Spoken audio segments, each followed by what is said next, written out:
Good evening, everybody, and welcome back to another week of Full Pedal Jacket content.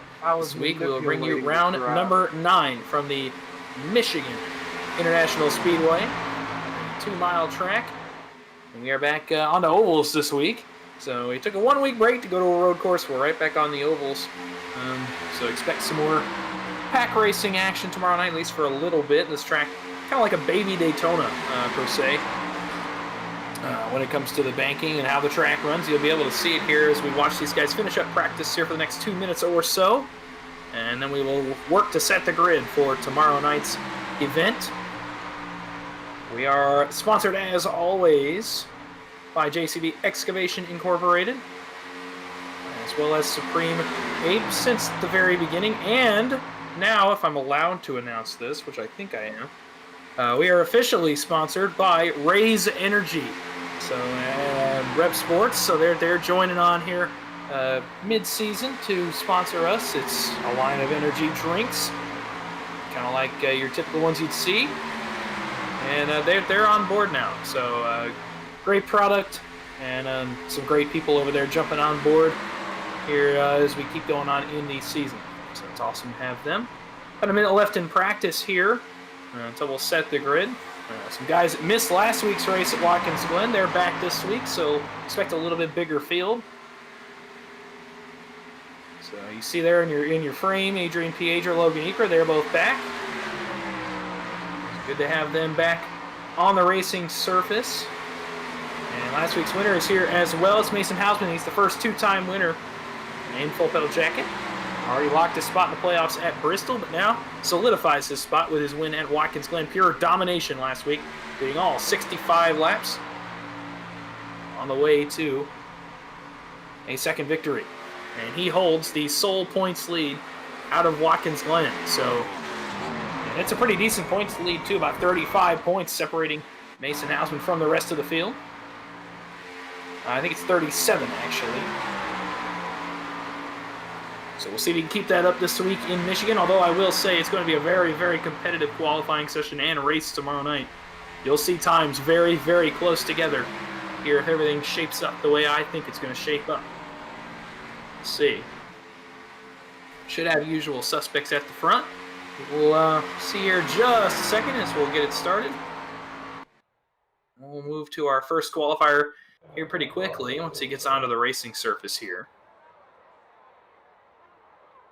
So we'll get ready to go. He has not yet taken the racing surface. Our first qualifier here, whenever he gets onto the racing surface, will be the 77 of Gavin Rogers. He placed second last week to Mason Hausman, hung with him most of the race. Had a very, very, very solid run. We'll see if he can back it up this week in Michigan after his Chicagoland victory a few weeks ago to lock him into the playoffs, at least for now. Keep forgetting to mention, there's no guarantees if you win a race you'll get in the playoffs. There are more races than there are playoff spots in the regular season. With how many winners we've already got, the pressure's on for guys in points that are in right now to try to get up there and win a race. Especially considering guys like Rogers and Bauer have won races, but are not in the top 12 in points. So Gavin Rogers takes his outlap. He'll start his first lap when he comes around right here. And he'll be the first one to take to the racing surface. Should see a lot of guys run similar lines tonight. It's not going to be one of those qualifying sessions where guys run different lines and still run fast. There's really one fast way around the racetrack. And that's to arc these corners right down to the bottom on a yellow line. On your second lap, obviously, and the first one, not going to be as important. Trying to pick up speed. Some of the highest speeds we'll see all season will come tonight. Speeds of, well, in the draft, about 196 headed off into turn one. He's 192 here by himself. Coming around to complete his first lap, 77 of Gavin Rogers.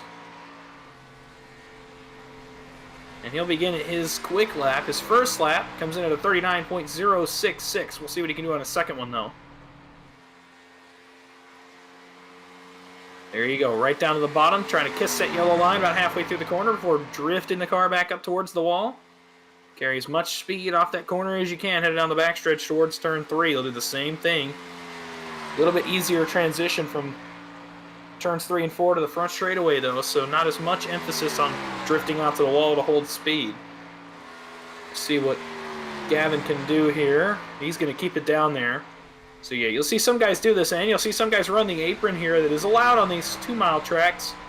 Gavin goes 38.236.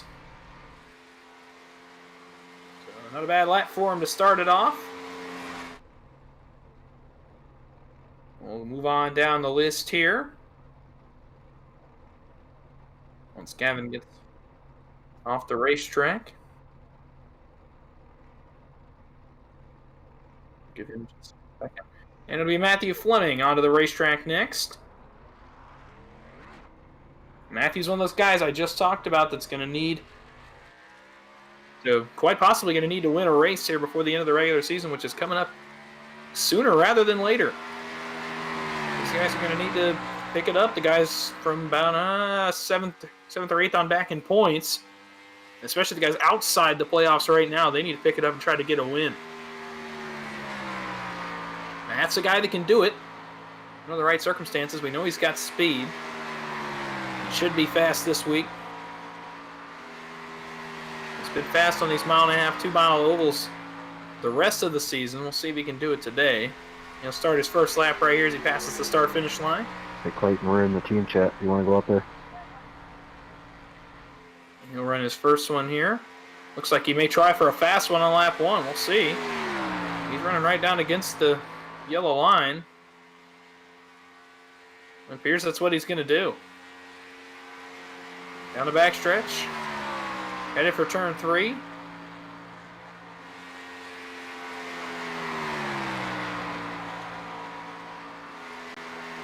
Able to hold pretty good speed here. We'll see what he can do. He decided to go fast on lap 1. Let's see if it pays off for him. First lap for Mr. Fleming. A 38.362. So not enough to get the job done over Gavin. He's got another lap, though.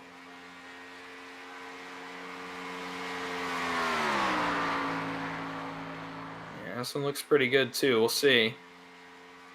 Off turn 2 and down the back straightaway.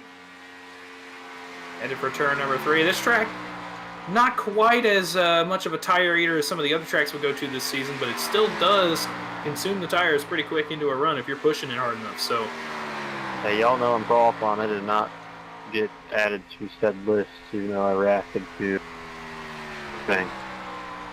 Second lap for Mr. Fleming's a 38.258. So he goes second to Gavin Rogers. Rushing around trying to build this setup. So a couple laps in the 38.2s. And we'll move on to our third car. It's the first Rowdy Ross Enterprises entry. It's going to be Logan Eaker in the 13. As he sits at the end of pit road waiting for Matt Fleming to get off the racetrack.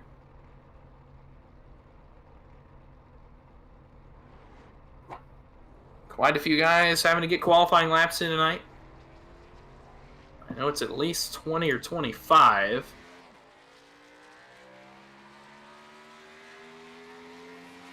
So, an exact number here in a second, but it's a lot. We're going to have a big field tomorrow night. It's exciting stuff. 37, I've been informed. 37. So a huge field, which is great. It's exciting to see. So many guys out here participating. And committing to run this league. And even more, obviously, if some of these guys that will be running again on Friday night in the Truck Series event. But we also have some more down there that are full-time Truck Series drivers. So really, really encouraging to see all the drivers showing up and showing out here on Tuesday and Wednesday, as well as Friday night for the Truck Series. Logan Eaker's halfway down the backstretch on his first lap. He'll take that Mobil 1 Ford Mustang off into turn number 3. He's going to try to run a fast one here on lap 2 as well. Or lap 1, excuse me. It says lap 2 on my end. I know it's not. His pit box was actually like behind the line, so let's take that into account here. It's a 38.494 for Mr. Eaker on lap 1. Let's see what he can do on lap number 2. really solid speed down into 1 and 2. You come up off turns 1 and 2 at about 183, 184 miles an hour. And you are foot to the floor for 2 laps. Off into turns 3 and 4. He'll drop it right to the bottom of the racetrack. Tires almost on the apron. They'll kiss that yellow line. He'll come up. He's actually going to run it straight. He's not going to drop to the bottom like we see some guys do. And he goes 38.379. Not a bad outing for Logan Eaker. He was fast in practice as well.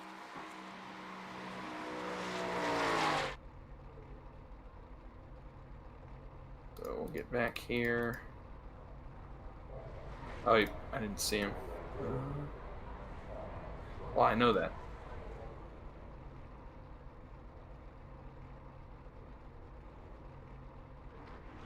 So next on track to be the 03 of Brad Allison. Saw him at times kind of come and go to the front of the field. Involved in a couple of wrecks last week in Watkins Glen, but overall a pretty decent run for him.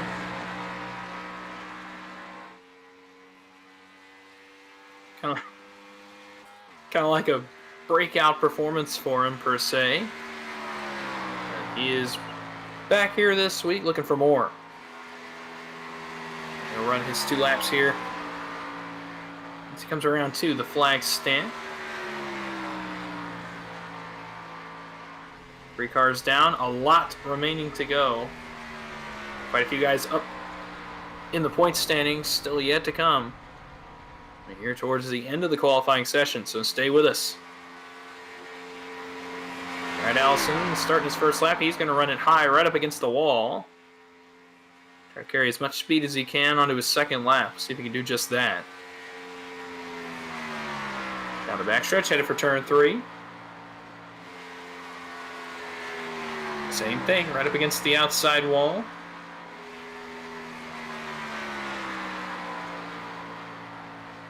Down off of turn 4, he'll start his second lap. First lap for Brad Allison is a 39.178. He'll go off into turn 1.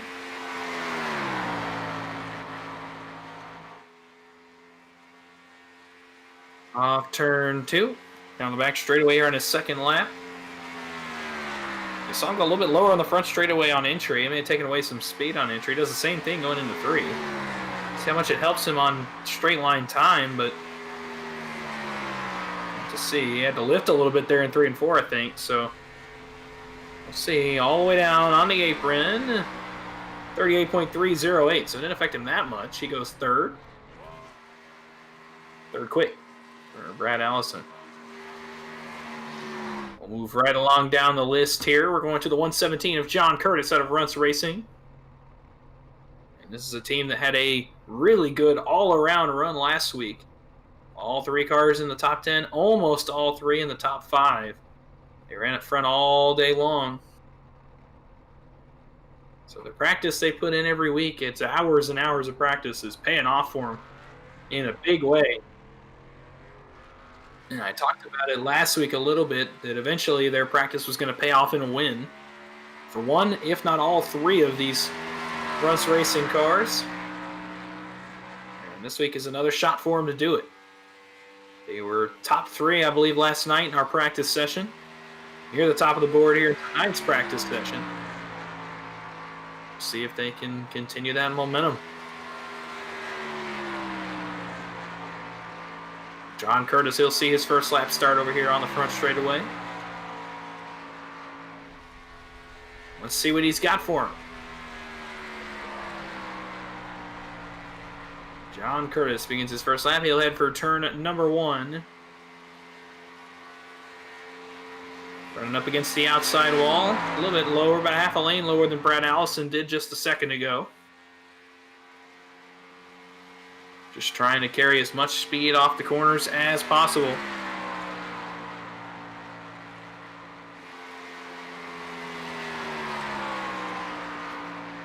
Up off turn 4, he'll come see his second lap begin here. Let's see what he's got. Yeah, this line right here is about what we're going to be seeing through the majority of the rest of the field, I believe. It's kind of the preferred way to go about it. A little bit high on your first lap and then low on your second. Yep, conserve speed and then go low on the second lap and run your burning time here. Burn up your stuff on that second lap. Let's see if John's got it here. 192 going off into turn 3, right towards that bottom. Not quite on the line. You saw a couple of guys hit the line. John, well, there he hits it right there. He's going to stay down there. Not going to choose the apron. Going to choose just the bottom. Now goes down to the apron and runs 38.252. Second quick for John Curtis in the 117. We'll move now to James Kubanek in the 42. Clover Chevrolet. Guy who had a rough go at it last week, lost some laps early with some technical issues and was never really able to get it back. A couple of different times was involved in incidents. So he's looking to right the ship this week and get it back together. And a good qualifying run would start that momentum. Let's see if he can do it right here, right now.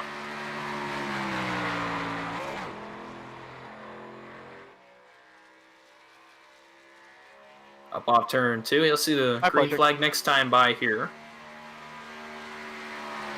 As he hits for turn number 3. 6 car to qualify at a 37.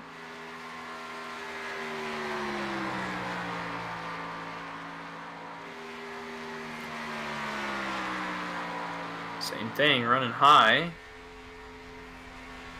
And move low. Let's see if he does his fast lap right here on his first one. He can serve some decent speed on that out lap. So we'll see if he decides to just go ahead and run his quick one. And it looks like he's going to attempt to. Not quite all the way to the bottom, though. Carries some good speed off turn 2, though. So these minor differences in lines, they will make difference in time. But tomorrow night, you may not be able to notice with that, the amount of exit speed you can get run a little bit further up the racetrack. On entry, the bottom is the way to go, but on exit, you can seriously carry some momentum off the top line. We'll see how different the lines get once we actually get into it tomorrow night, especially deep into a run. 38.418 first lap for Kubanek. Now he's right down against the bottom. We'll see if anybody tries to run way up high tomorrow night during a run. You know, Adrian Piedra is most fond of running up against the wall. We'll see if he does it tomorrow night. I doubt it, but we'll see. Up against the wall, a.k.a. the Piedra line. The Piedra line. Yep, in NASCAR it's the Larson line. Here we call it the Piedra line. This is the only person I've seen run up that high in a race so far. 38.378, that's the lap for James Kubanek. So he goes 5th quick. Not bad. Again, these times are going to be very close, so we'll see what the split is at the end of the session, but for now, pretty close between 1st and 6th. Then we'll go to our next qualifier. And here it is going to be the number 28 of Ian Mad Dog Nelson. Give James Kubanek a second to get off the racetrack before we let Ian go out there and set his 2 laps.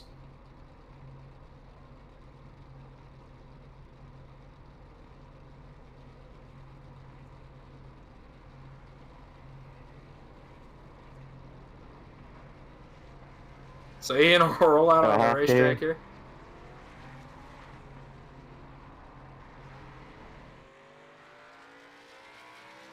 New paint scheme aboard the number 28 this week.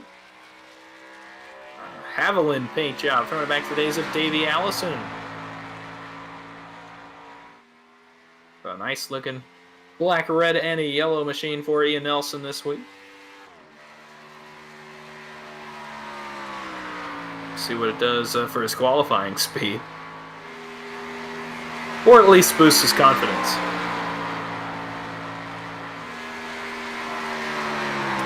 Green flag here as he comes off turn number 4. See what he decides to do. See if he just wants to run a quick one now. I can't really tell. Maybe. Let's see. And for turn 1, let's see where he enters the corner. Nope, he's going to run high. About 2nd lane off the wall. You can actually carry about a 2 or 3 mile an hour difference off of corner exit running the high line. Now, it doesn't help you time-wise. But tomorrow night, deep in a tire run, some of these guys are going to want to do that. Back the corner up early and be able to get some good exit speed to conserve your stuff late in the run. Coming down, he's going to use the apron to his advantage. His first lap's going to clock in at a 38.830, but this is going to be the fast one right here.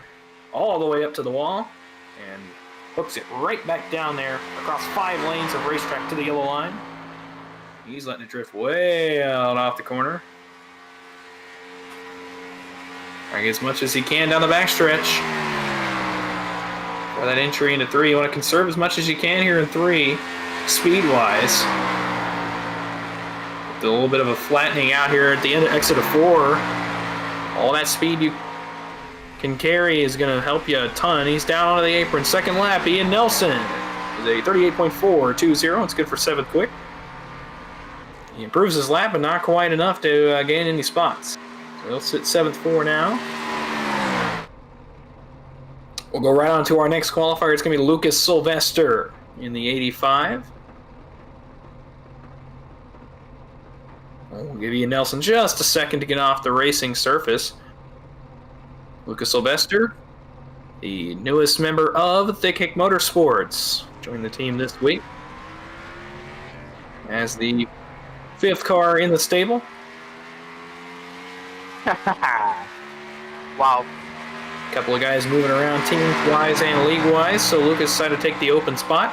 Better than hitting the wall. Let's see what he can do for his new team here in qualifying.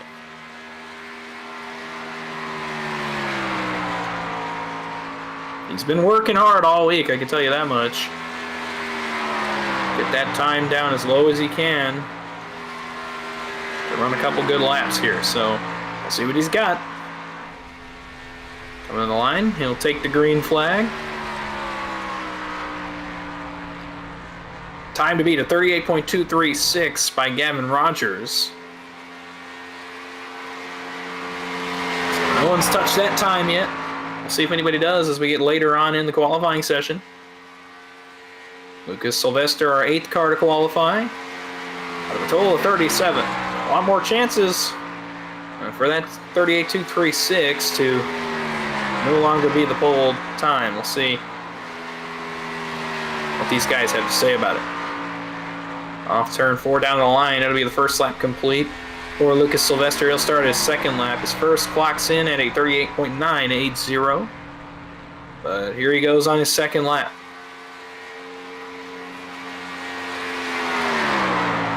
Oh yeah. Pretty good line here in turns 1 and 2. Down the back straightaway, headed for turn 3 on his second lap.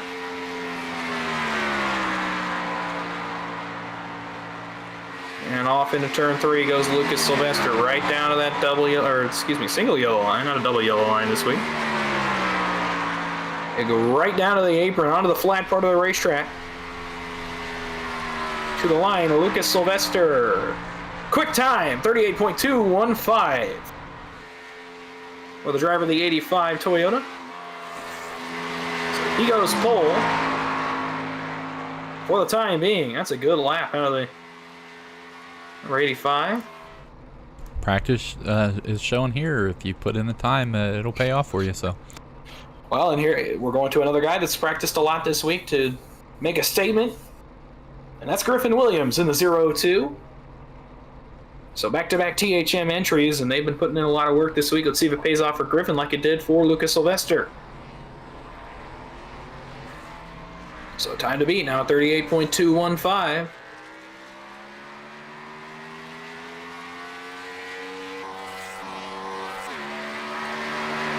See what Griffin's got for him. Griffin still looking to get his luck turned around. He had a couple of good top 10 finishes earlier in the season. Has seen his luck since dropped down to rock bottom. He said if he didn't have bad luck, he'd have no luck at all. It seems the past couple of weeks. Let's see if he can get things turned around here this week at Michigan. Happens to be his home track. Several guys home track this week, so gonna make statements here. on their home turf. He's going to run high his first lap, about the same as Lucas did, about half a lane off the wall. Off turn 2 and down the backstretch. Pretty good speed carried there by Griffin.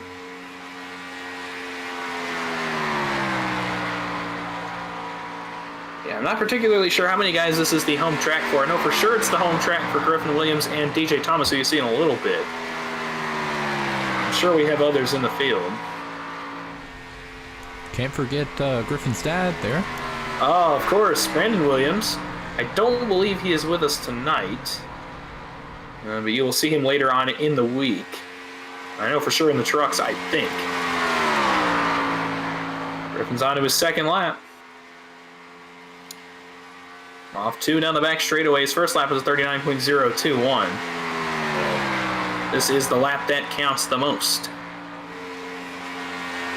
Right down that bottom line, same as Lucas Sylvester. Griffin trying to drive that thing off turn number 4. He does. Down to the flat part of the racetrack, Griffin Williams. Second lap for him.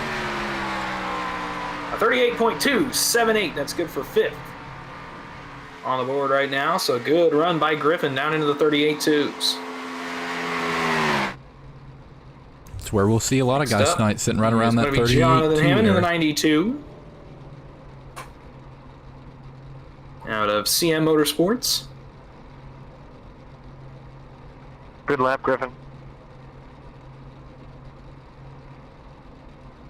See what he's got for that lap of Lucas Sylvester.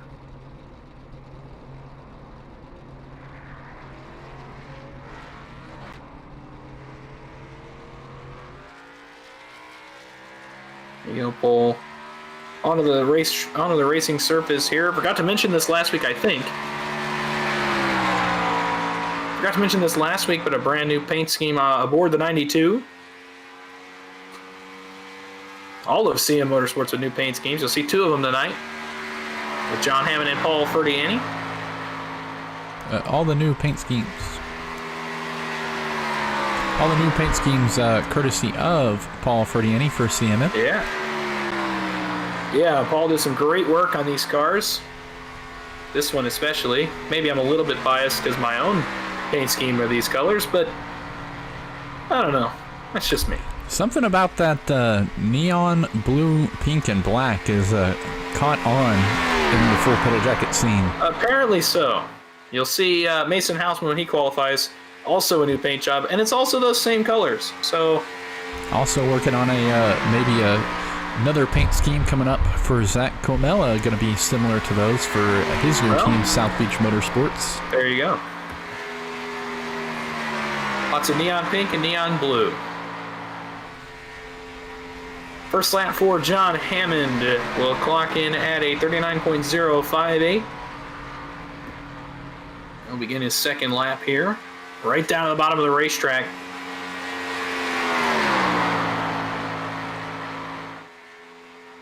Off turn number 2, down the back straightaway. Number 92. Kind of lost some momentum last week. Not the run he envisioned, I'm sure, last week at Watkins Glen, but before that, he was putting in the work, getting top 5 finishes. He's looking to get back on the right track here, starting with a good qualifying run. His second lap's a 38.277. He goes 1/1000th faster than Griffin Williams. Immediately comes in and bumps Griffin out of his spot. Yeah, but it just goes to show how close these laps are going to be. So with Hammond's run complete, we'll go to our next qualifier. It's going to be Don Milkow in the 54. Don is a guy that had one of his better runs last week. Starting to gain some momentum is the 54, trying to get on the right track here before the playoffs. We'll see what Don's got for us here on his 2 laps. New paint scheme for him. Yeah, indeed. It's not one I can see on my end, but I'm sure it looks great. Yeah, I don't know what's going on. Maybe it's something with my software, but definitely something with your software. Yeah, I'm sure it is. I'm not Always surprised is. after last week, but last week was a trip, I'll tell you what. Last week was something I It was never want to something. see again. It was something. It was definitely something. So Donald started his first lap. Yeah, last week, not the most fun for me. I called the entire last lap, and nobody out there heard it because I don't know what had happened. He Dawson-wised. It's the word we're going to use. Yeah, that's what we're going to use, I think. I should have things fixed now, actually. We'll see how that goes tomorrow. Don's through 3 and 4, headed back for the start-finish line. It better be fixed. We got some good racing coming up that I do not want to see cars blinking out of for. It's not the best, that's for sure. First lap for Don's at 39.095. Down to the bottom of the racetrack. Brings it up off turn 2 and heads down the backstretch. See what he's got on his second lap.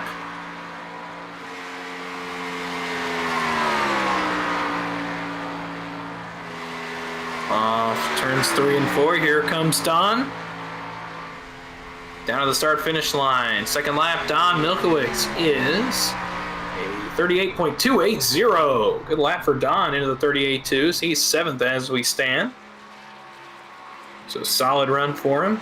That puts the top 7 cars in the 38.2s. Sure, we'll see that trend continue to follow. Oh, I'm sure we will. It's really going to come down to who can break into the 38.1s. It's very, very difficult, but I know it is possible. Well, we'll see if the next few guys can do it. We'll start off here with Clint Gill. It's first Team Fist Racing entry. We will see tonight. Actually, it's the second. We saw Matthew Fleming, his teammate, earlier on, and he went 4th quick. So let's see what Clint can do on his 2 laps.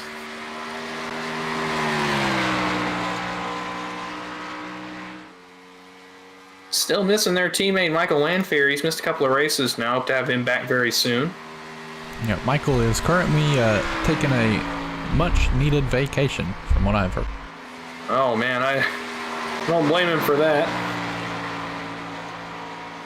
It's where I will be soon, broadcasting live from the sandy shores of the beach for the Road Atlanta race. Boy, that's got me a little bit jealous. Broadcasting from the rural southeast of the United States. Not able to go on vacation right now. We'll see though. It's summertime. I don't blame people.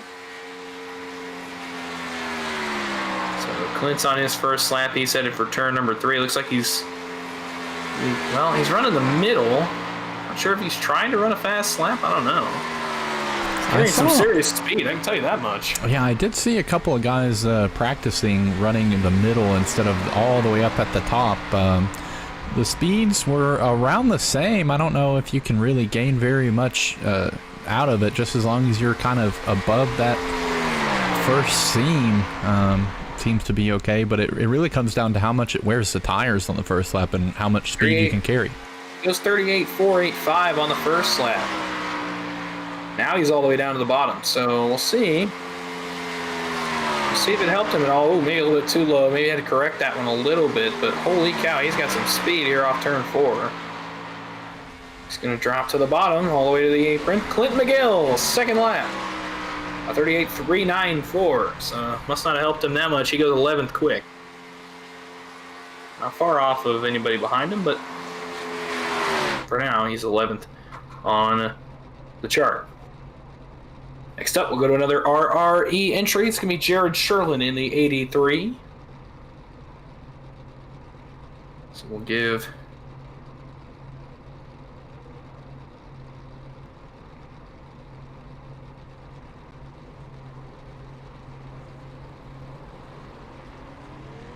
Jared Sherlin rolling out onto the racetrack here. We'll see what Jared's got for us on his couple of laps.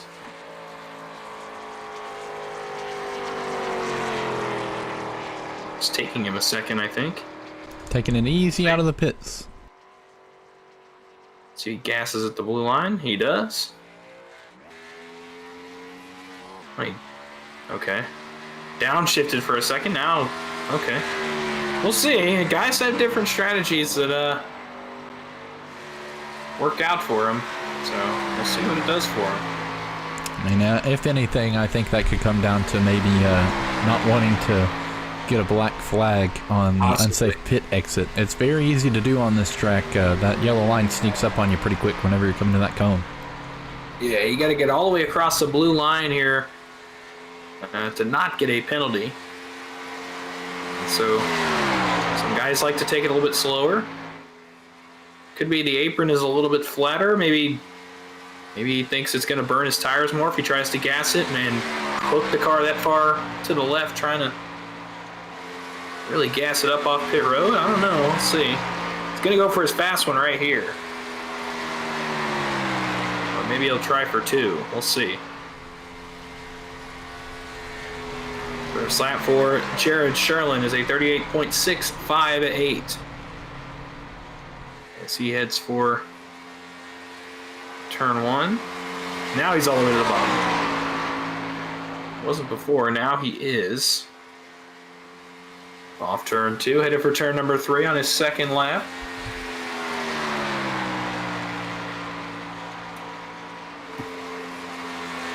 Arcs the car down to the bottom of the racetrack.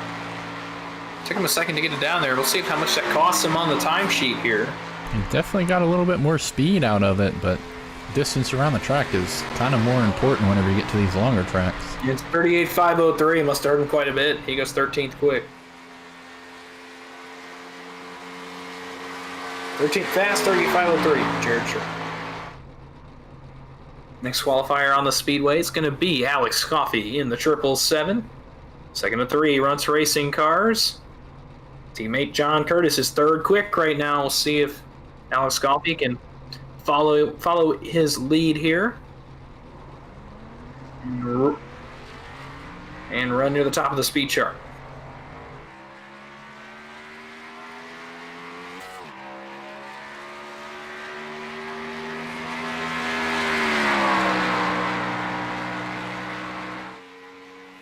Coffey up off turn 2. Like I said, second. All right, new subscriber on the Twitch. We'll take a second here from qualifying to recognize our new subscriber, Dismount 19K. We appreciate it. Otherwise known as Clint McGill. Also known as Clint McGill, but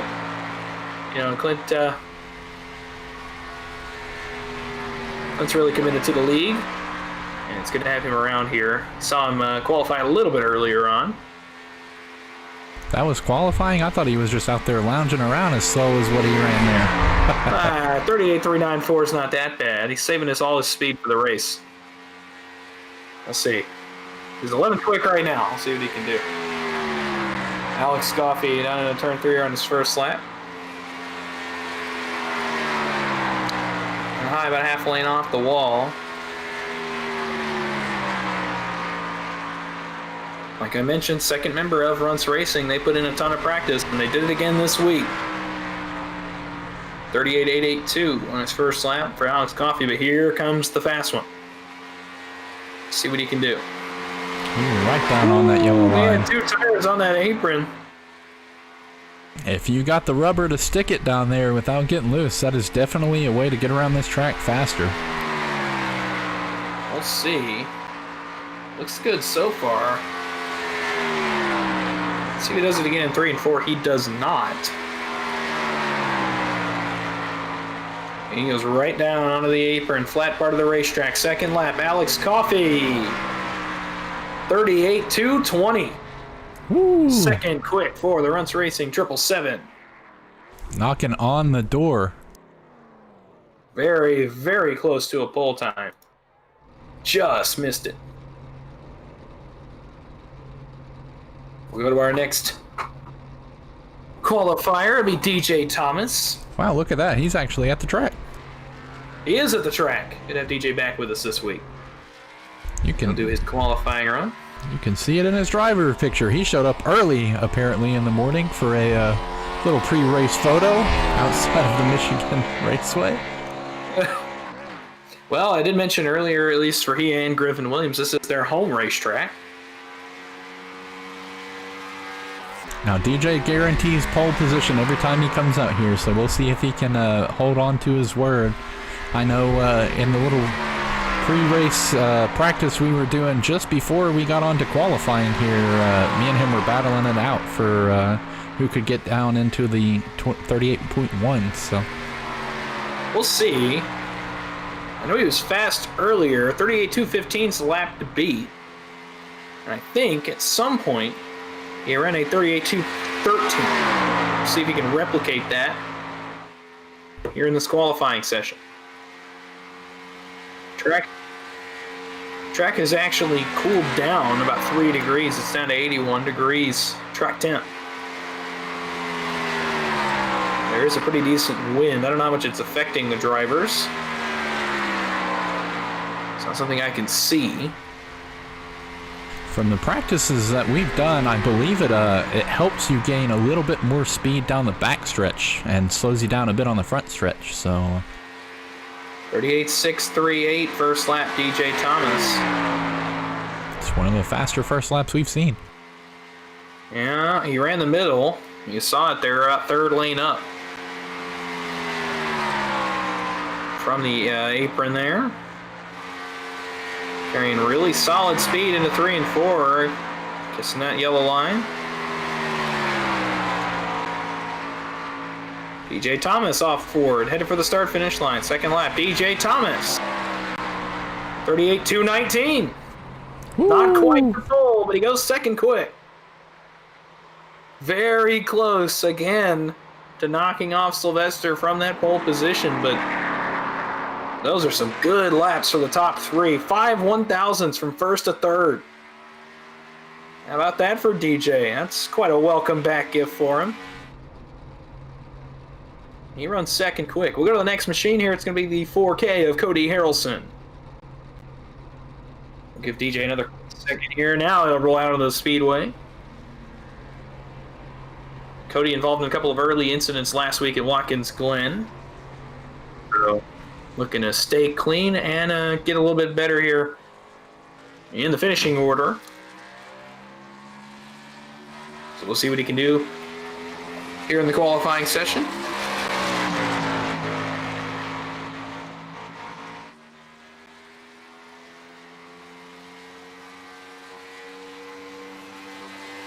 Excited for turn 3. You'll see his first lap start here when he gets around to the start-finish line.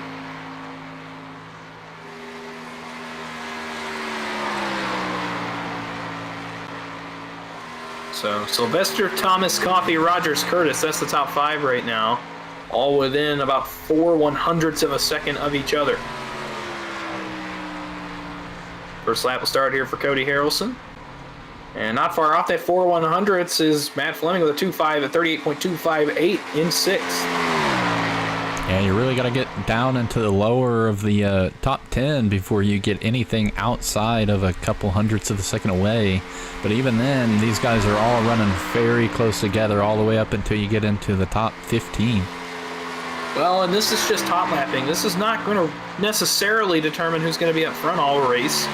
This is not race pace. This is not how we're going to run the race. You'll see that tomorrow. Yeah, there's definitely going to be a lot of different strategies coming into play. It's going to be really our first track that we go to where tire wear on a long run is going to be noticeably different. Yeah, the first few mile and a halves we went to was kind of a similar story every week with tire wear. Michigan's the first track that really breaks that mold a little bit. I know a fuel run is going to be about 28 laps. From what I have heard from the drivers at least, as Cody's on the apron in 3 and 4 on his second lap. So we'll pause real quick, get his second lap time. A 38.344. 11th quick for Cody Harrelson. Yeah, but like I was saying, a fuel run is about 28 laps, so not quite a whole stage. We'll see if we get any early cautions to allow guys to go the entire stage, but they'll be pitting for tires before that, I almost guarantee it.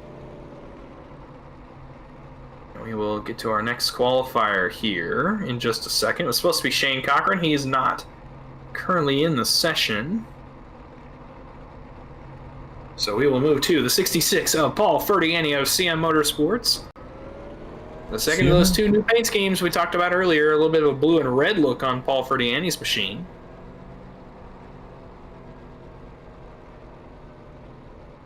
He's going to stop at the end of pit road, I believe. Oh. Now he'll gas up and he'll get out of the racetrack here for his 2 laps. So we'll see what Paul Ferdiani's got for us here on this qualifying run.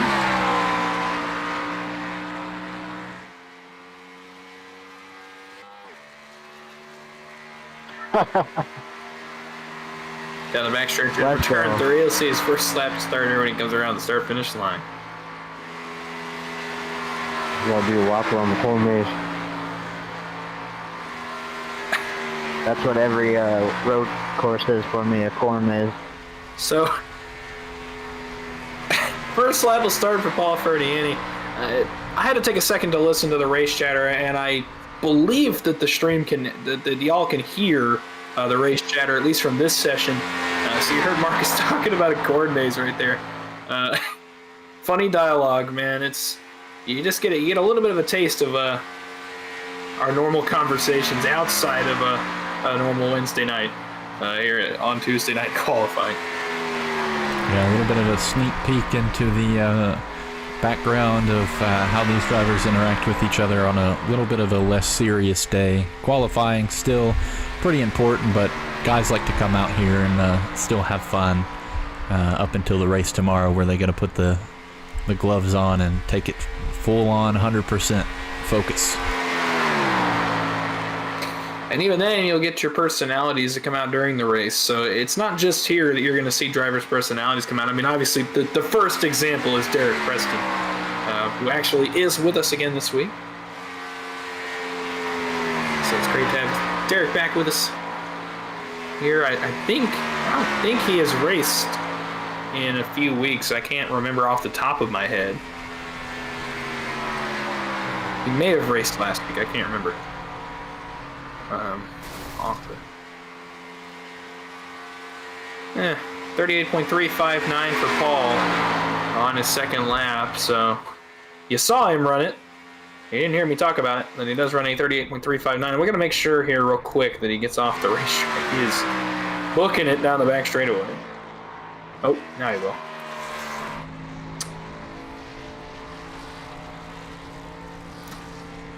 So we will go to our next qualifier, another THM entry. I lost my joint. It's going to be Marcus Miller in the 34.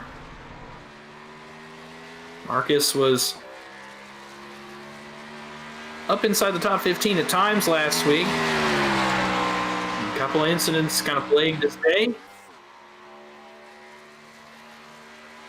He was unable to get the finish I'm sure he wanted. We'll see if we can do it this week at Michigan. I know Marcus is wanting to get into the playoffs so he can run that Bristol dirt race that we have coming up for more than just bragging rights. Oh, I guarantee it. With 7 races remaining until the playoff cutoff, there's plenty of chances for Marcus to get it done, whether by points or a win. More likely he's going to have to win here to lock his spot into the final 12. Yep, as we keep having different winners in these races, spots are starting to get locked out pretty quickly. Well, next week I believe we go to Talladega, if I'm correct. Oh, maybe next week's an off week. Next week's an off week, that's right. Yeah, next week will be our off week. Have another off week for both series, so you won't see any content out of us next week. But the week after, I believe we go to Talladega. I know Talladega's coming up. The week after is going to be Kentucky, actually, followed by Talladega. Kentucky, that's right. So we go to Kentucky after the 1-week break, and then we go to Talladega. And Talladega is going to be one you want to tune into. It's going to be a wild card race, so you can have almost anybody win that race and lock into playoffs and create a bit of a point situation for some guys near the bottom of the top 12.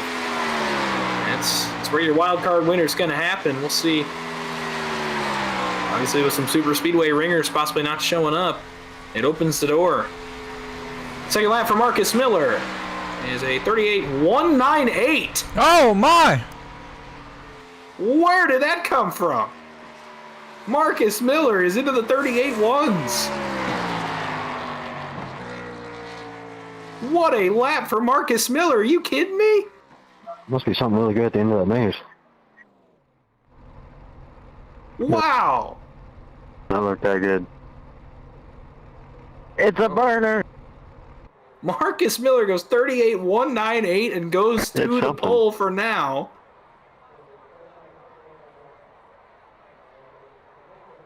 I can tell you that Tyler Bentley is not on the racing surface. Oh, there he is. Sorry about that.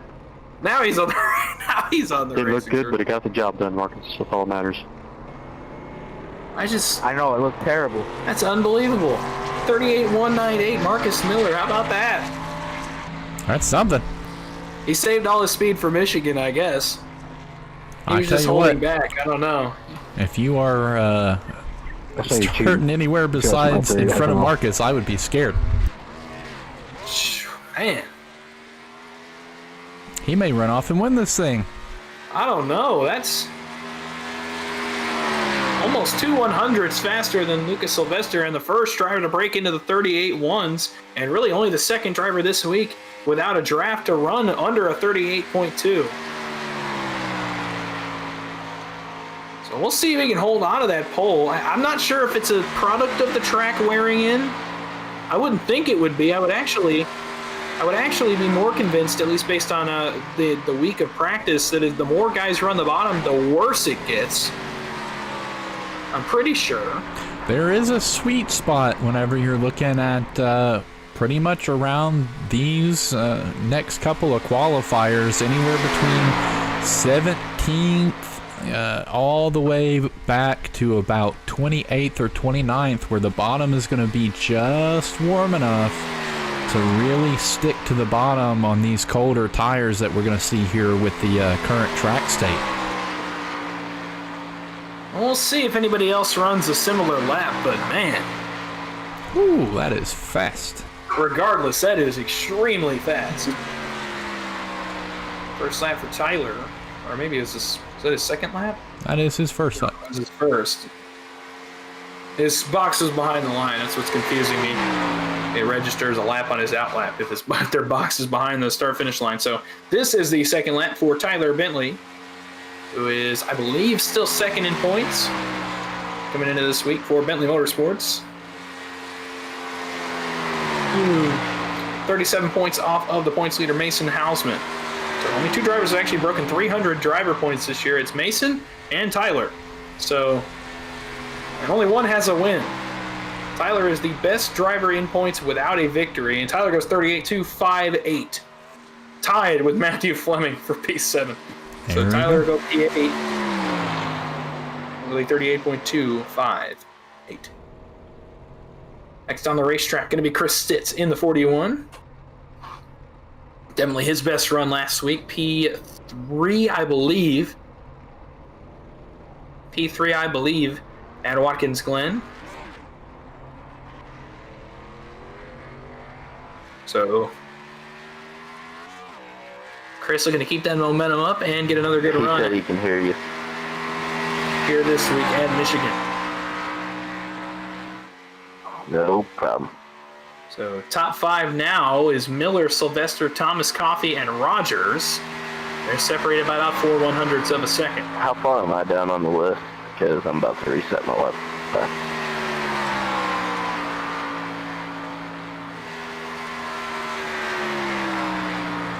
I still had a minute before I went.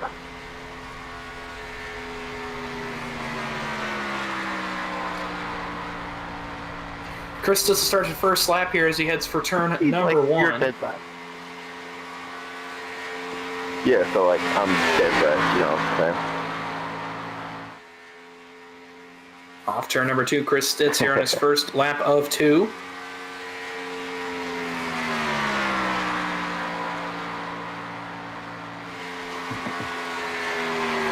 Still several guys to go here in qualifying that are high up in the points or that are going to be fast this week. here in Michigan. So stick around, stay with us. We got plenty more qualifying coming your way tonight. Second lap for Chris Stitz, or excuse me, first lap's a 39.247. He'll start his second lap now. Interesting approach, staying high instead of coming down low through the start-finish area. Whatever works, I guess. We'll see if it helps him or hurts him or doesn't affect his lap time.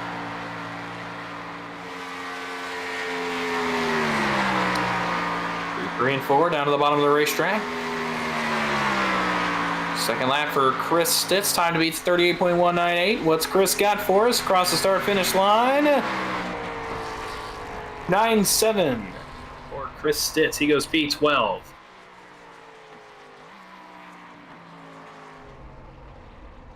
We're going out to Cody Griffith in the 43. We'll wait for him to roll off onto the speedway here. Last week, definitely not the week he wanted for sure. Got in some early trouble, early wrecks, and was out of the race early on, so he's looking to turn things back around this week. Get back on the race.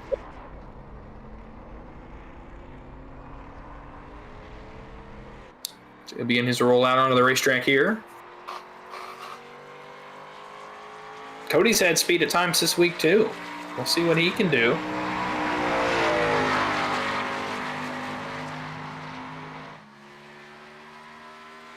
Time to beat, still a 38.198 by Marcus Miller.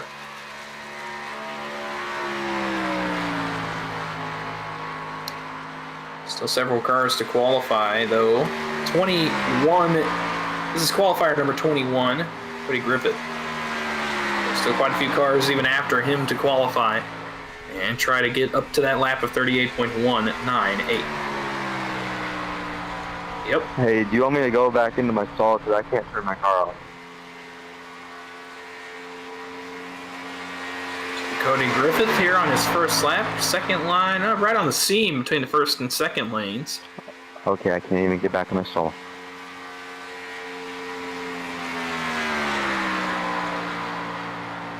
It wasn't working. My keyboard's not working enough.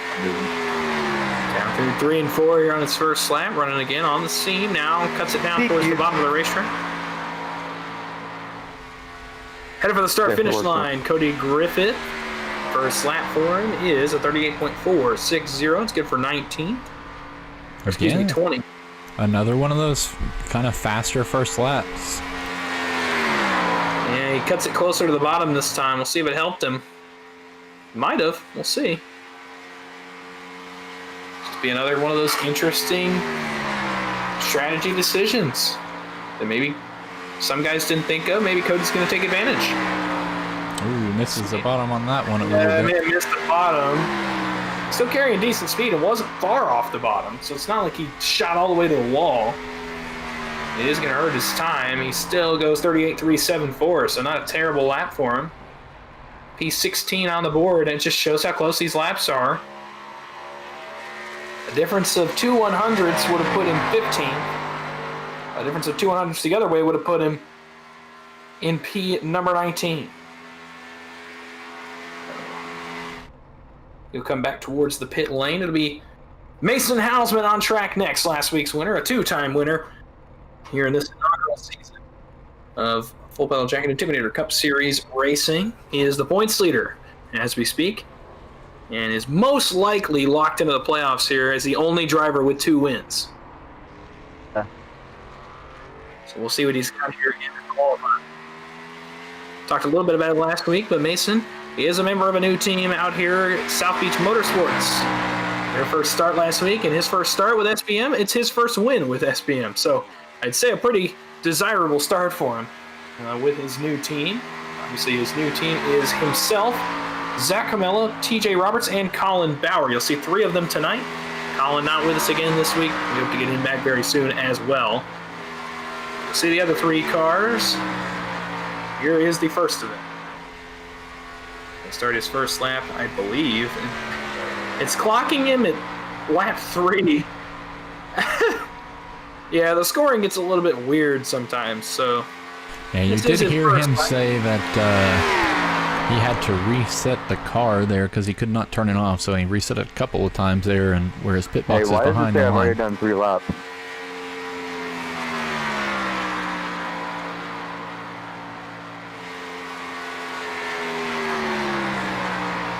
So he'll come around and get the end of his first lap. He'll start his second lap.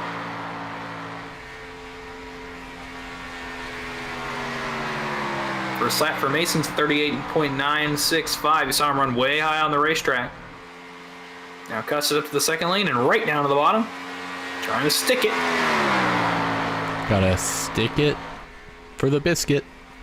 Or something like that. Stick it for the biscuit. There you go. Are we calling those Peytonisms? I think we gotta call those Peytonisms. I don't know, probably. Probably. Don't worry, I'm full of them. Oh, I'm sure. Off turn 4, right over the start-finish line. Mason Hausman's second lap is 38.230. Put in P5 as we speak right now. So he bumps Gavin Rogers out of the top 5. And so a pretty good lap for him here. Going to be a good start in race pace. The Bentley Motorsports entry coming out on the racing surface now. It's going to be Ron Holmes in the 33. Not really the most desirable start for him last week at Watkins Glen. Made up for it a little bit in the Truck Series. Was up front quite a bit in that race. So hoping to translate some positive momentum here to his qualifying run at Michigan. So Ron will take to the speedway. He is the second of the now 4 Bentley Motorsports cars to take to the racetrack. Still waiting on Nathan Bentley and Brady Shue. They're going to be taking their runs a little bit later. So we'll see what Ron's got here on his couple of laps. You'll see the green flag right here as he passes by the start-finish line. And he'll begin his qualifying run. I'd imagine he'd run probably the middle. Yep, that's exactly what he's going to do. He's going to run the 3rd lane up. Dead center of the racetrack. Now drifts it up just a little bit off of turn number 2 and down the back straightaway, headed for turn number 3.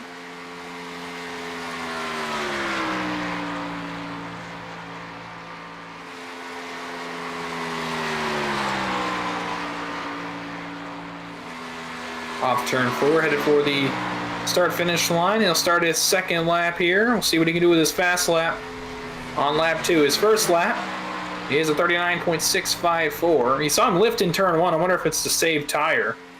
It see what he could does be. in turn 1 this time. Oh, yeah. Oh, car drifts up the racetrack really bad. He's up to the 3rd lane. Has to hold it off the wall. That's for turn 3. See if he can hold it in. He does have quite a bit of speed going into 3, though. Yeah, held it a lot better that time on the bottom of the racetrack, so we'll see what it does for his lap time. Ron Holmes to the start-finish line. Second lap for Mr. Holmes. He's a 38.410. It's good for P21.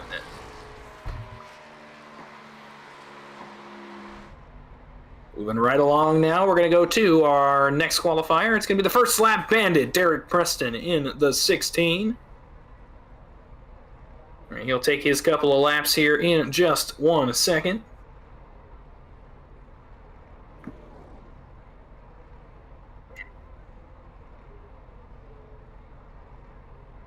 We'll see what he's got here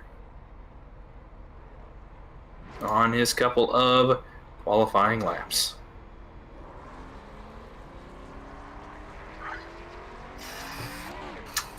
Sure, we'll hear from him tomorrow night, that being Derek Preston. I wouldn't doubt it. We'll see what he's got to say tomorrow, and I'm sure it'll be another gem. For now, we'll see what he can do on his qualifying effort. 23 cars have qualified. We got 37 total. Actually, I believe it'll be 36 by the end of the session. Shane Cochran has not arrived in the session to this point.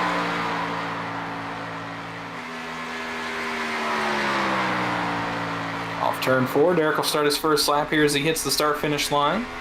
Lap to beat still at 38.198. All right, here we go! Marcus Miller. There's your Derek there. No shortage of personality. It doesn't even matter where he's running. He does not care. That's what makes Derek so fun to be around in these. He could care less if he's running first or 30th. Obviously, it does count on the first lap for him, but... You know, they always say, I'm going to hit everybody with another Peytonism here. Yesterday is history, tomorrow's a mystery, but today's a gift. That's why we call it the present. That's exactly the same way that Derek Preston looks at laps on the racetrack. Wow. The only one that matters is the lap that he's running right now. And really, the one that matters most is lap 1. So you'd have thought he'd gone for his fast lap there on lap 1. He did not. Yeah, go for it here on lap number 2. That's quite a Peytonism. I'm not sure that's a Peytonism. That sounded like somebody else said it. Oh, that was definitely a someone else said it, but the Derek Preston analogy is mine. Ah, there you go. All right. Preston off turn 4, right down to the apron. Flat part of the racetrack. Went down for his second lap, almost clipped the grass. He was so close to it. Second lap for Derek is a 38.332. Ooh, pretty fast time. 15th best. So inside the top 15 for the time being. Watch out, top 10. The first lap bandit is in position. He's in position to do something. We'll see what he does on the first lap tomorrow night. Next on the speedway, going to be Adrian Piedra in the 78 of Rodney Ross Enterprises. So we'll give Derek a second to get off the racing service before Adrian begins his 2 laps. So Adrian will start his couple of laps here. Adrian won our race at Atlanta a few weeks back. Both stages and a race win for him, so kind of similar to how you saw Mason dominate last week's race. That's how it was with Piedra in Atlanta if you didn't tune in.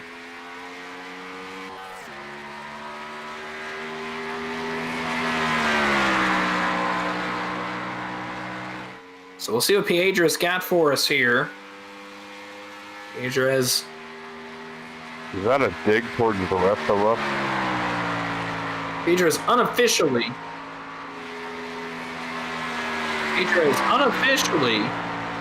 clinched his spot in the 12 driver playoffs. Obviously, with only 1 win, we'll have to see how many winners we get. Because we have several guys near the top of the qualifying order right now. In fact, our entire top 4 has yet to win this season. So, some guys looking to spoil the party for the playoff drivers. Look at him go. If I'm looking at it, it has Adrian Piedra runs what we like to call the Piedra line. As I'm looking at it, if I have it right, only 2 of the top 10 cars right now, I believe, yes, 2 of the top 10 cars have won a race this season. That's 5th place Mason Hausman and 6th place Gavin Rogers. Hausman obviously winning at Watkins Glen last week and Bristol earlier on in the season, and Rogers winning at Chicagoland. Other than that, Marcus Miller, no wins. Lucas Sylvester, no wins. DJ Thomas, no wins. Alex Coffey, no wins. John Curtis, same thing. Matthew Fleming, Tyler Bentley, John Hammond, those guys are all looking for their first win. So let's see if Piedra can spoil their party here and run a fast time on his second lap. Let's see what he can do. He's sticking right down at the bottom. Yeah, definitely a pretty good lap appearance-wise for him. We'll see what he gets on in time.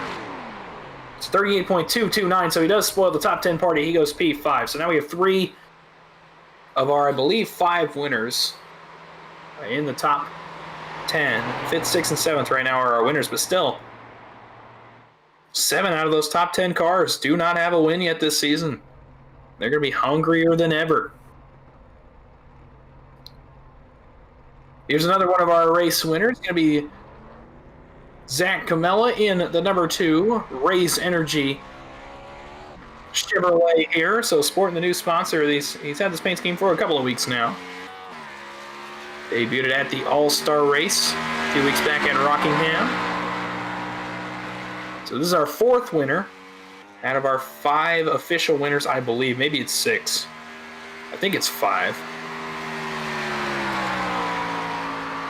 So Camelo with a win at Las Vegas. Again, unofficially, is in the 12-man playoffs, but nothing is official until we get to the end of North Wilkesboro. So for now, he's going to keep his head down, keep working, and try to get a second win.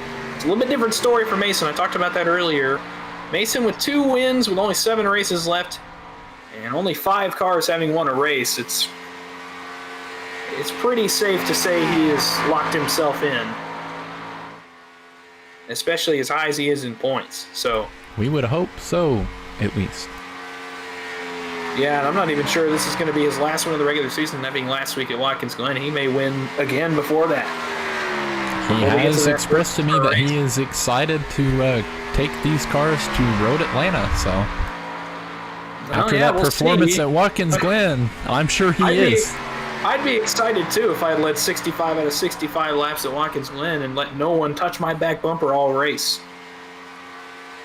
First lap for Zach was a 39.061.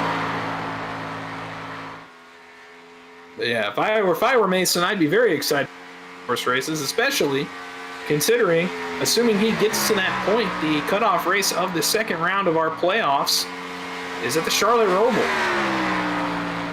Playing right back into his forte, assuming he can keep these runs up and run just as well at the other road courses. Here's Zach Camella, second lap. It is 38.228. He runs 5th quit. Seems like that 5th position is highly contested.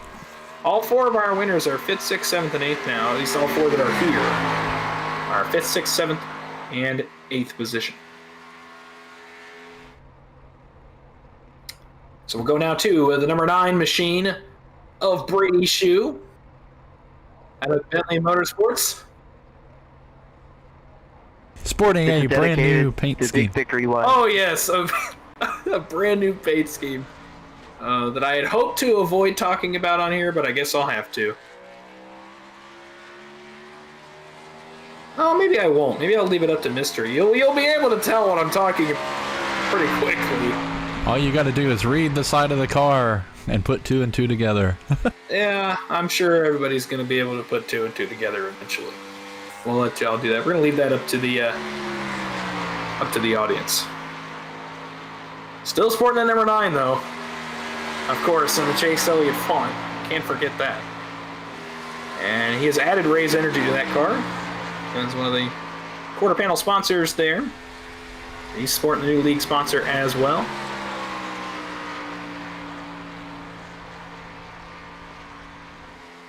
He will not be.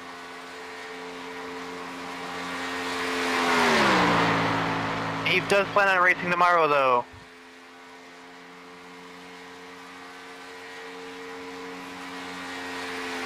Absolutely not. On the backstretch headed for turn 3 is Brady Shoe on his first lap here. Oh, had to lift out of it a little bit there, I think. Got a little bit too ambitious. Almost stood up in the outside wall. Turn 4, part of his master plan. I don't know what master plan that would be. We'll see, though. So we'll end up being 36 qualifiers. Shane Cochran has joined the race or the qualifying session now, but Brandon Williams has not. So it'll be 36 qualifiers here tonight. We'll see if we add 4 cars to the grid tomorrow. I know Brandon plans on racing.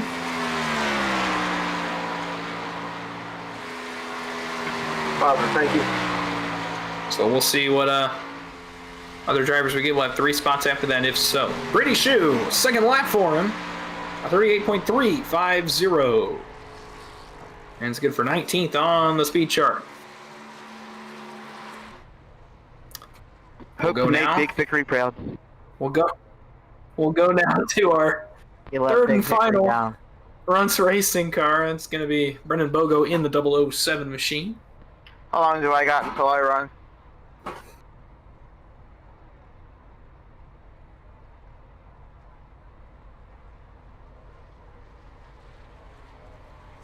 We'll see what Brendan can do on his 2 laps here, so he'll roll onto the speedway. His teammates have set the precedent. They are 4th and 9th. It's Alex Coffey and John Curtis. No. So, Brennan Bogo's got to try to match his teammates. Bogo, the third member of that three-man team, is look at them get their statement win here in the next couple of weeks. See if it comes this week at Michigan International Speedway. Wait for me to qualify till after the stream because my Wi-Fi is like dog crap right now, and I don't want it to make the stream look like crap.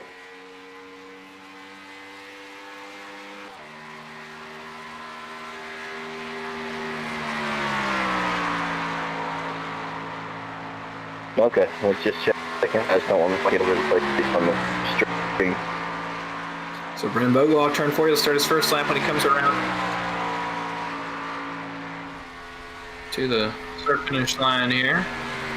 He'll start his 2 laps. So see if he can match his the qualifying time of his teammates.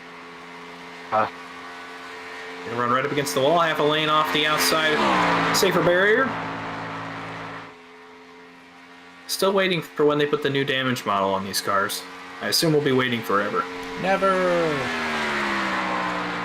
I don't know why I thought about that. I guess because I was thinking about somebody backing it into the safer barrier, and it looked way better with a better damage model than we have. Regardless, gotta work with what we got. Coffey up turn 4 in his first lap, headed for lap number 2. His first lap is going to clock in at a 38.921.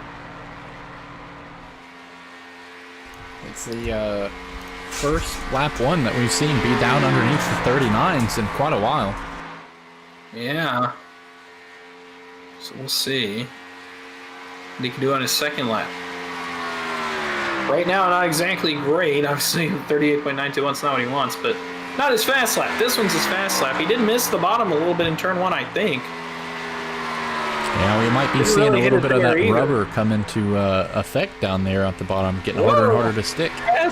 Almost flipped the grass. He was a little bit too low on the racetrack. It's a 38.344 for Brennan Bogo. They go 18 quick. That is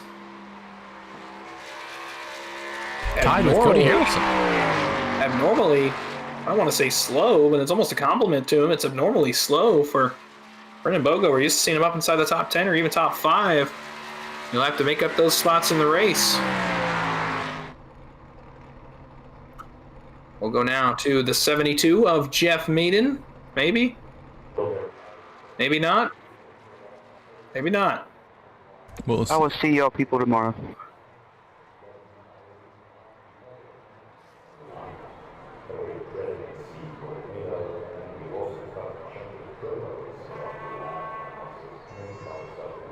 We'll give Jeff a second, but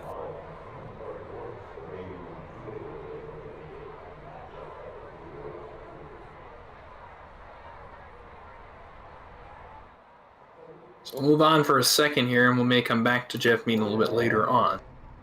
We'll go now to the 11 of Clayton Fry out of Red Eye Racing. So we'll see what Clayton can do on his couple of laps. Second entry out of Red Eye Racing. His teammate Ian Nelson is 27th on the board as we stand.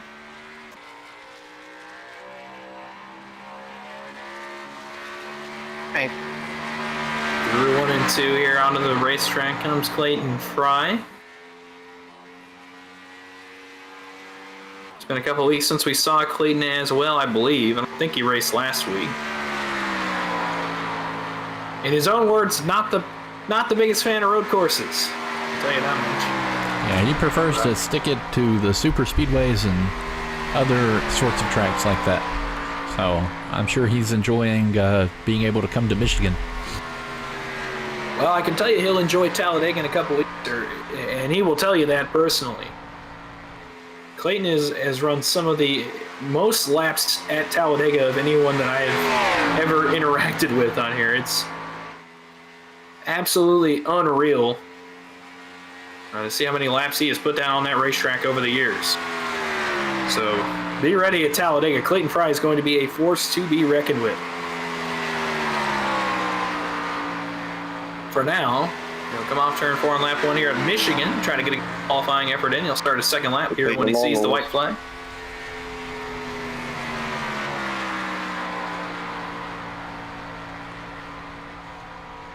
And see what he can do. Into 1 and 2, Clayton Fry. right below that first seam, tries to get down towards that bottom yellow line, stays off it a little bit. Yeah, I'm definitely starting to think that there's been enough rubber put down at the bottom there that it's getting hard for these guys to kind of stick down there at the bottom without getting too loose, at least in 1 and 2. Maybe, we'll see. Maybe his low entry point too. I noticed several guys have those low entry points going into turn 1, have a hard time keeping it down there. So we'll see if that affects him at all. Second lap, Clayton Fry, 38.339. That's good for 18th. On the speed chart. Just in front of previous qualifier Brennan Bogo. Wow, holy cow, that was a tongue twister. Buy one, get one free. Just behind Derek Preston in the 16th. Bottom 1 and 2 is hard to hold on to. There you heard it. Yeah, bottom 1 and 2, a little bit tough for him. We'll go to our next qualifier, though, another Bentley Motorsports entry. This is Nathan Bentley. The sixth. He runs the number 6. The 4th and final qualifier for Bentley Motorsports. I don't know where I got 6 from. Dawson has been overstressed this week, it seems.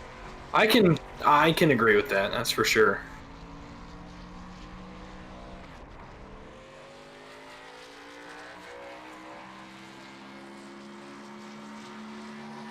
So Nathan rolls out on the speedway here for his couple of qualifying laps. Same orange and yellow paint scheme, half Home Depot, half Pennzoil for him as usual. A Joey Logano based paint scheme. Just one half is one car and one half is another. Frankenstein. Those paint schemes. Yeah, that's a good way to put it.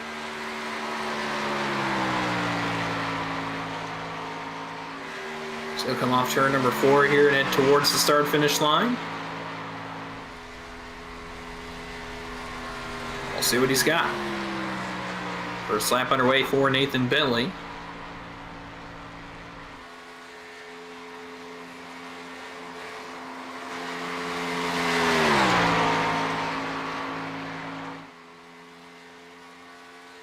Roger that. Kelly standing by.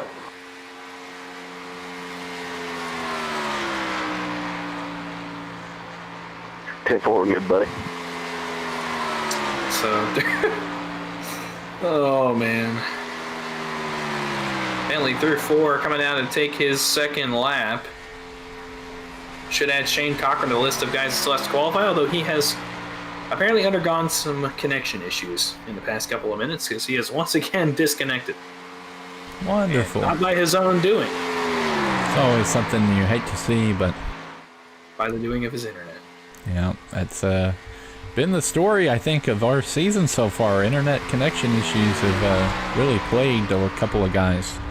Between connection issues, the new build, and the netcode problems we've had really all season long, it has been a struggle. Nathan Bentley's on the apron coming out of turn 4. 2 tires all the way down there. Second lap for Nathan Bentley is a 38.293. It's good for P15. For Nathan, Shane has rejoined the session again, so wonderful. See if it sticks this time for him. We'll move on to our next qualifier. In the meantime, though, well, I'm not sure. So next qualifier on to the speedway, going to be the 32. The Rowdy Ross Enterprises entry. No, apparently it is not. Oh, yes, it is. Sorry, we just lost your audio there for just a second. For the first time. Ladies and gentlemen, we have lost my audio. It's unfortunate. This one was not me. I can tell you that much. I'm looking directly at my sound equipment this time, so I can tell you it wasn't my fault. I know, it's something you may not hear out of me very often. This time, I know for sure. Okay, well, it couldn't be me. It was iRacing's fault. Yep. Good enough for me. Netcode. So Jacob Hoppy here onto the speedway looking for his 2 qualifying laps here. The lap to beat's still at 38.198, but you heard Clayton say the bottom's getting a little bit harder to hold in turns 1 and 2, so that 38.198 by Marcus may just stick. He may be the only guy that gets into the 38.1s this entire qualifying session. We'll see. Jacob Hoppy against his first lap. He's going to run right on that seam up near the outside safer barrier. And the backstretch headed for turn 3 here on his first lap.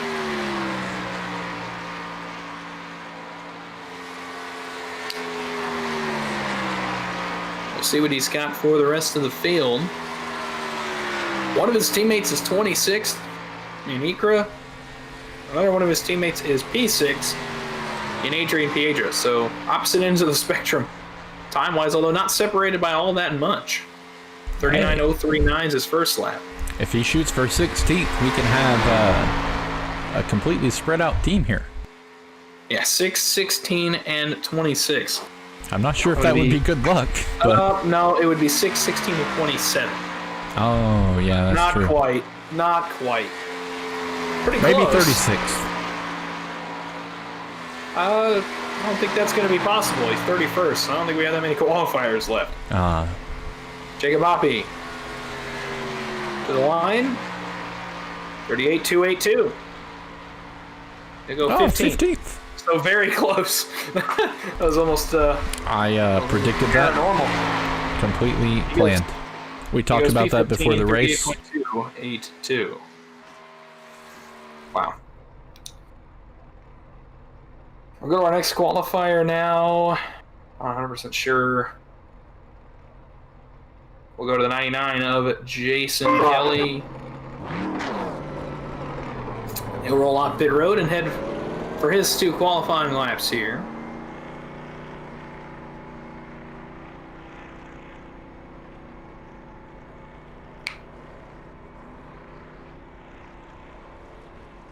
Roll off the pit lane and get his 2 laps started.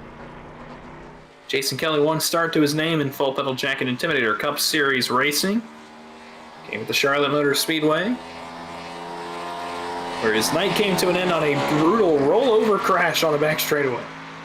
And he is very close to getting a black flag right here. He had 2 tires on the racing surface. We'll see if he got away without getting one. Yeah, we will Typically, you can get away with it if it's only 2 tires. I don't hear anything about a black flag, so I believe he may have so it appears he is good to go. Only a few qualifiers left. We're getting down to the nitty-gritty here in qualifying. It's what we like to call go time. Oh, wait. Go time. Well, kind of. I think that's your whole qualifying lap. Yeah, go time. Go time is only your 2nd qualifying lap. Crunch time. Crunch time. There it is. Crunch time. Speedy time. Speedy time? I don't know about that one. Raise energy time. There we go. There you go. Yeah. Raise the bar with raise energy. Raise the bar with raise energy, just like our driver Zach Camilla. Zach Camilla raising the bar. This is a very cheesy catchphrase, but it's okay. Do not blame me. I took it from their website. Oh, well, it's cheesy yet effective. So, whatever works, it obviously works out. Jason Kelly's first lap was a 39.404. See what he can do on a 2nd lap here. Off turn 2 down the back straightaway. So after Jason Kelly, we are going to have 3 qualifiers left. Well, 4 if Jeff Meaden arrives. If not, only 3. It'll be Jason Waller, TJ Roberts, and Shane Cochran. So they qualify after Jason gets his lap complete right here. 2nd lap, Jason Kelly, 38.809. That's good for 32nd. We will go now to Jason Waller in the 97 machine. Oh. He didn't talk about his internet issues. I'm sure you heard on the stream. So, we'll see here if his internet holds up for his 2 qualifying laps. Oh boy.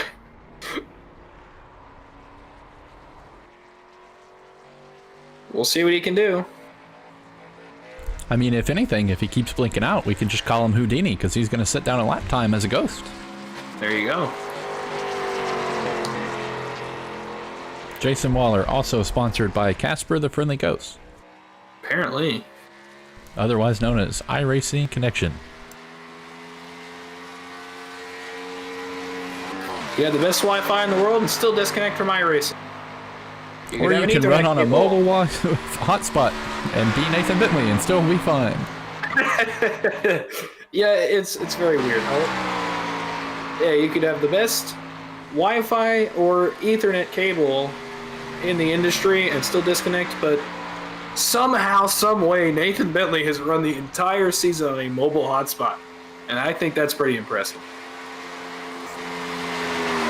So Jason Waller is out for his first lap here. That's so funny to me. I don't know why. There he goes. It's his first ghost experience here on his official laps. Looking out of the gas? What? Sounds like his gas pedal's a ghost too. I don't know what's going on there. I believe he was doing the same thing at Watkins Glen. Perhaps. Although I did hear he had a wheel lockup at Watkins Glen, so that's not ideal.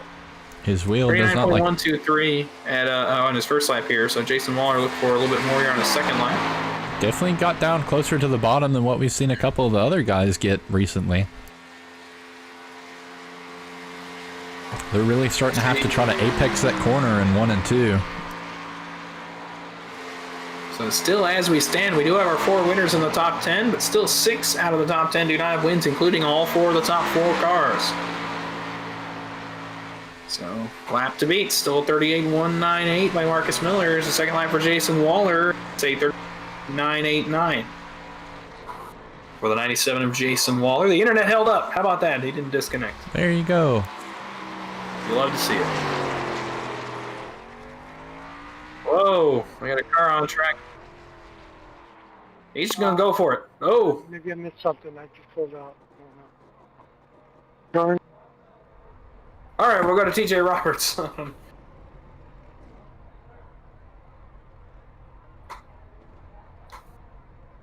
So it'll be TJ Roberts out of South Beach Motorsports. Coming onto the speedway.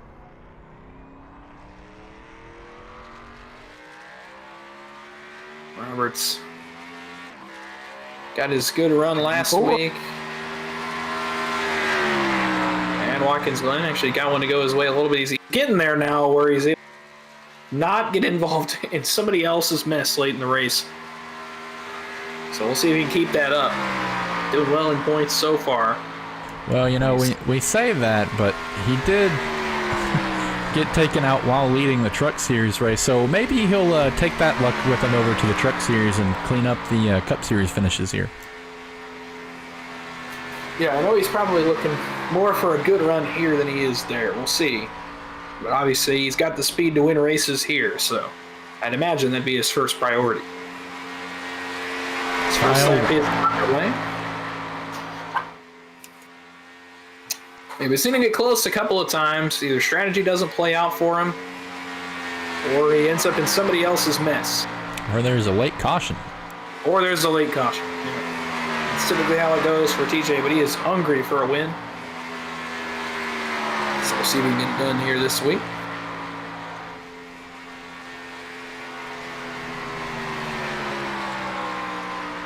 His first lap's a 38.934. It's one of the fastest first laps we've seen this evening.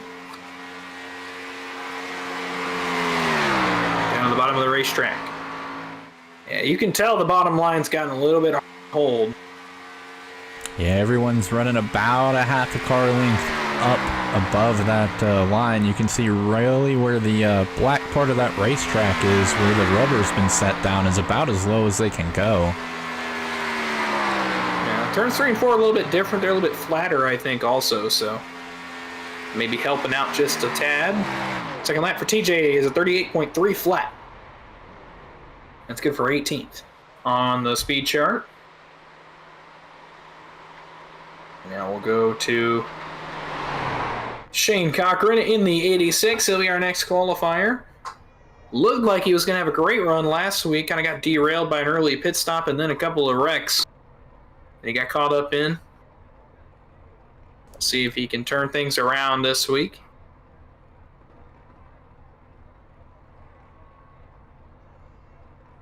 Give TJ just another quick second to get off the racing surface here. I can tell you for sure you're not being heard. There you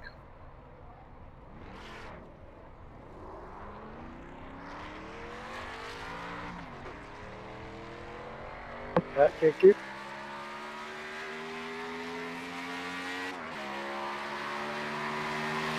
So we'll see what Shane Cochran's got for us here.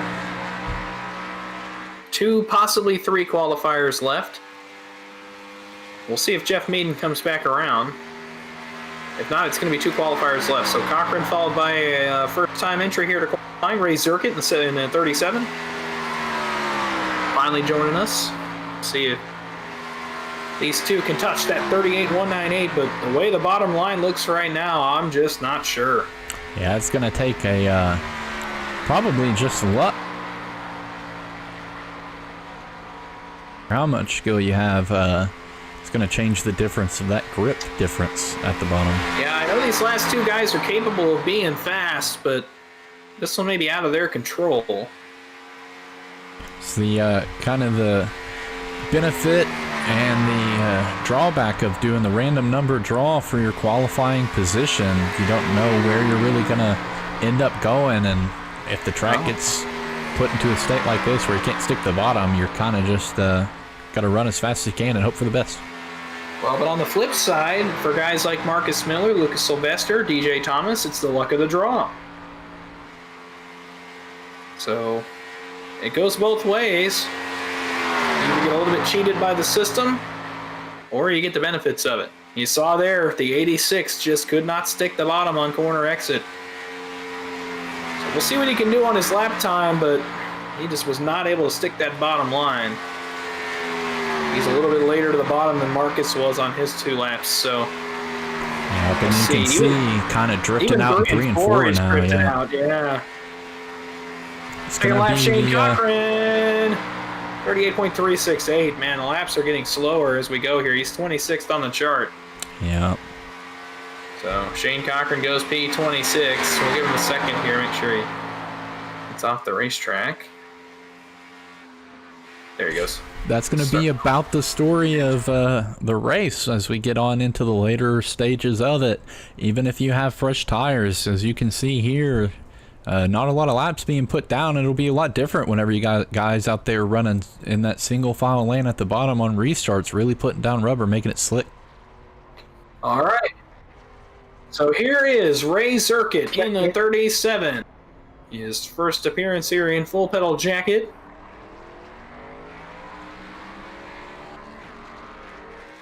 He was a guy that came to a lot of our recruitment events. He ain't here. Finally joined the league, but is just now making the appearance.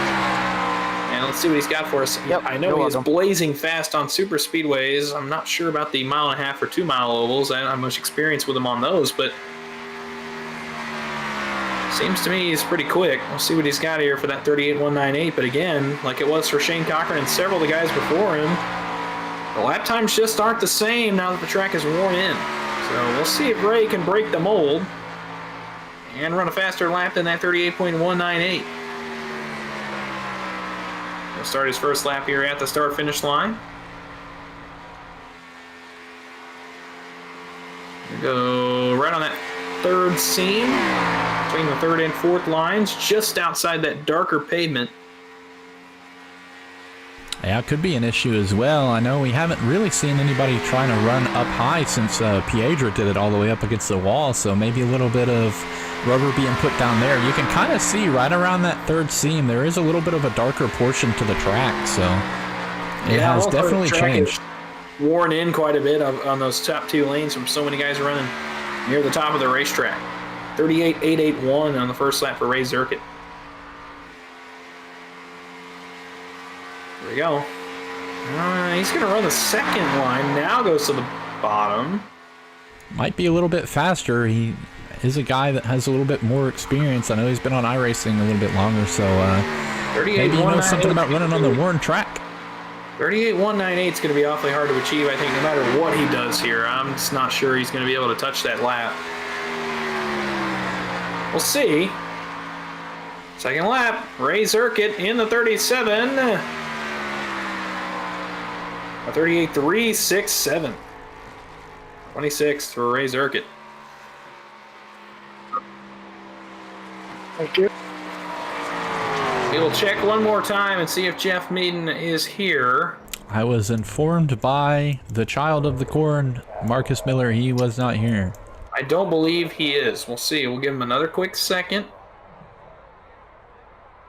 Maybe call him out again on the race chatter and see if he's around, but it does not appear that he is.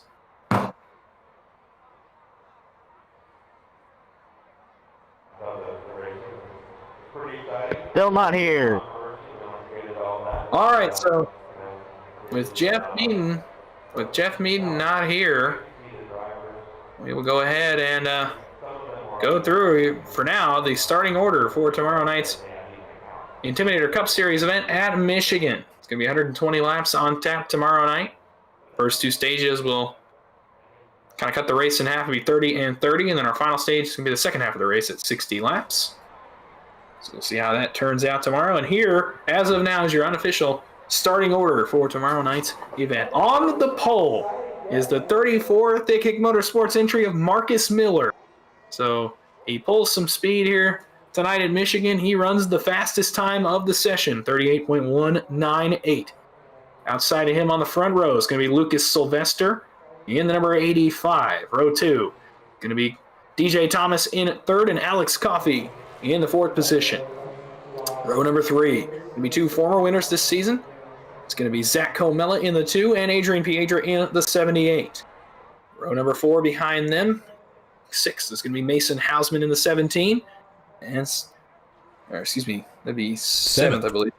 And Gavin Rogers will be in P number 8 in the 77 Pennzoil machine. No different paint schemes for him, by the way, this week. So the counter stays at, I believe, 4 different Pennzoil paint schemes for him. I know we were keeping count of that as a joke. I was expecting him to have 77. Possibly. We'll see if he gets up to that. I doubt it, but we'll see. John Curtis will roll off P number 9. And rounding out the top 10 is going to be Matthew Fleming in the 88. 11th is going to be Tyler Bentley. Outside him on row number 6 going to be Jonathan Hammond in the 92.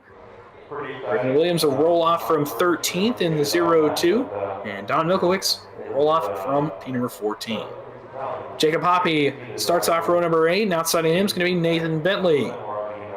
Next row is going to be row 9, Chris Stitz in 17th, and TJ Roberts will roll off from the 18th position. 19th is going to be Brad Allison in the 03, with the first lap bandit rounding out the top 20. It's Derek Preston. 21st is going to be Clayton Fry to Red Eye Racing. Outside of him, the runs race Brennan Bogo, 7. 23rd going to be Cody Harrelson in the 4K. Outside of him, in 24th, going to be Brady Shue in the 9. 25th, going to be Paul Ferdiani in the 66 out of CM Motorsports. And outside of him, in 26, making his debut, is going to be Ray Zirkett.